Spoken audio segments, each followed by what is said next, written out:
Bem, estamos aqui numa sequência, numa saga de vídeos a respeito da Rússia, e hoje nós vamos falar sobre o imaginário cultural russo, sobre a cultura russa, que, claro, é um dos componentes da formação sociopolítica da Rússia.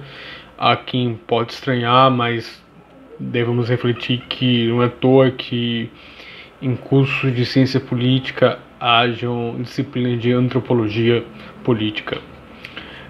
Um dos primeiros pontos que eu desejo destacar aqui serão apresentados tópicos a respeito, que é o gosto dos russos pela leitura. Um dos termômetros disso são as imagens em metrôs, em filas de bancos. Nós brasileiros temos muito costume de, quando estamos numa fila, conversarmos até com desconhecidos para assim gastarmos nosso tempo de espera. Os russos, por outro lado, leem livros para realizar a mesma atividade. Certo? Os russos, de um modo geral, carregam consigo um forte sentimento de nacionalismo na sua cultura, inclusive com traços de ufanismo. Dentro desse nacionalismo, ufanista ou não, existem correntes que debatem sobre a questão nacional russa. Entre eles, saudosistas da União Soviética, os marxistas-leninistas, os monarquistas saudosistas da dinastia Romanov, dos czares, os ocidentalizantes, que dão grande ênfase ao período de integração europeia da Rússia, no período de Pedro o Grande, onde o país recebe fortes influências ocidentais, em especial da Holanda, e os expoentes eurasianos, que tratam da importância e fundamentam a integração regional euroasiática. Essas tendências têm pontos divergentes e pontos em comum entre si. A língua russa é uma língua de origem indo-europeia e considerada historicamente recente e muito difundida na Europa Oriental. O russo, a língua russa, é para a Europa Oriental o que é o espanhol para a América do Sul. No século XIX, já em um aspecto histórico, com a abolição da servidão e com mais liberdades, os russos afloraram a sua imaginação. E isso, claro, refletiu-se na cultura, nas artes e na literatura. A literatura russa fez muito sucesso na Europa Ocidental.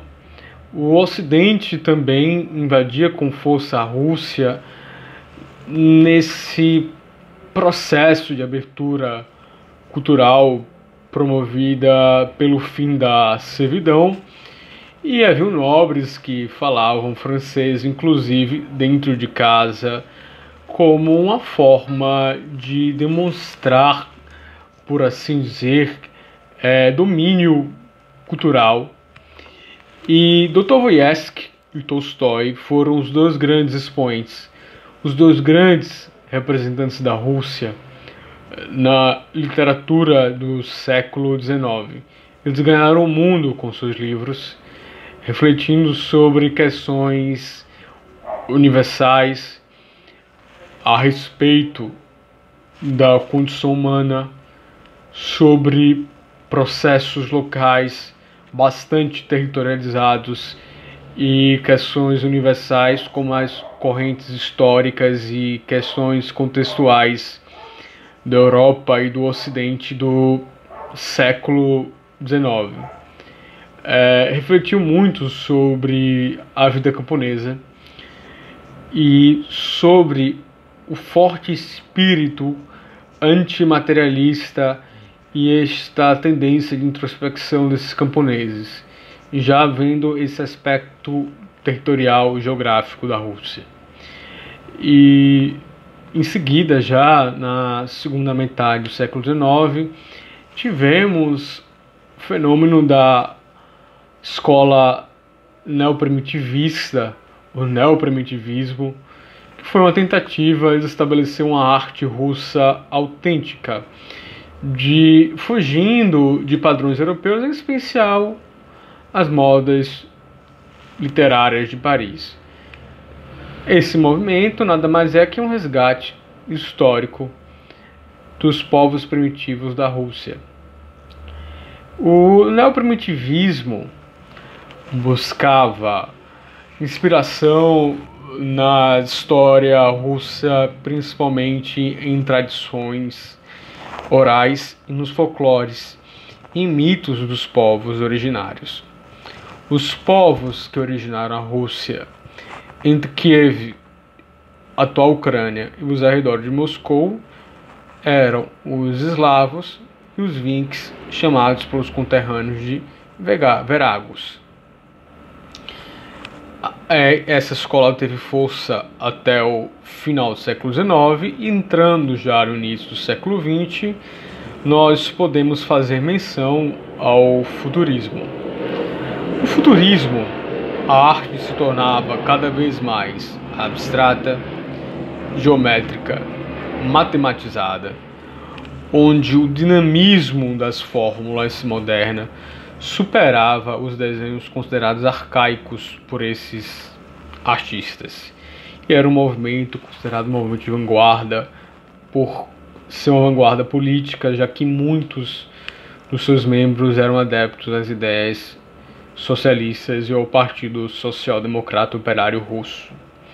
O cinema russo ele também foi revolucionário. Estiveram grandes revolucionários na vanguarda cinematográfica do século XX, e Sergei Einstein, sem sombra de dúvidas, foi o grande expoente dos anos 20 do cinema da Rússia, produzindo filmes que promoviam o debate de ideias. E a montagem de cenas tinha esse objetivo de contraste entre sentidos, que já é uma influência da dialética da filosofia marxista no cinema. Em 1925, ele produziu o grande clássico O Encoraçado de Potemkin, que faz referência à Revolução Russa de 1905, em homenagem aos 20 anos, e falando um pouco sobre música.